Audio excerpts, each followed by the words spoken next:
High সবাইকে, কেমন আছেন? সবাই নিশ্চয়ই খুব ভালো আছেন। এখন বাজে সকাল ৯টা। আজকে একটু দেরি করেই ঘুম থেকে উঠেছি। প্রতিদিন তো টিউশন পড়ানো থাকে, সেহেতু শনিবার রবিবার একটু দেরি করেই আমি ঘুম থেকে উঠি। দেন ফ্রেশ হয়ে এখানে পড়তে বসেছিলাম। আজকে এডুকেশন এক্সাম আছে স্যারের ওখানে, সেই জন্য একটু পড়ে নিয়ে বাবা আমার সাইকেলটা এখানে সারাতে দিয়েছিল। পড়তে যাতায়াতের বড্ড অসুবিধা হয়, সেই জন্য আমার সাইকেলটা পড়েছিল, অনেকদিন পর সারালাম। তারপর সকালবেলা গরম ভাত খেয়ে দিয়ে নিয়ে একটু দোকানে যেতে বললো দিদি, তাই জন্য দোকানে যাচ্ছিলাম একটা সার্ফ আনার জন্য। আর আজকে আমার একটু ওই বাড়ি যাওয়ার কথা রয়েছে, দুপুরবেলা ওখানেই খাওয়া দাওয়া করবো, আপনাদেরকেও সঙ্গে নিয়ে যাব।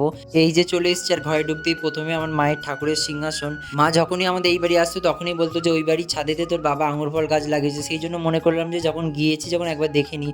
দেন ছাদে থেকে আসার পর এখানে খেতে বসে পড়েছি। আজকে মা রান্না করেছিল সর্ষে বাটা দিয়ে পমফ্রেট, চিকেন, আর এখানে কুমড়ো পুঁই শাক দিয়ে চিংড়ি মাছের একটা চচ্চড়ি। সো চলুন আমি খেয়ে নিই। আজকের ভিডিওটি এত পর্যন্ত।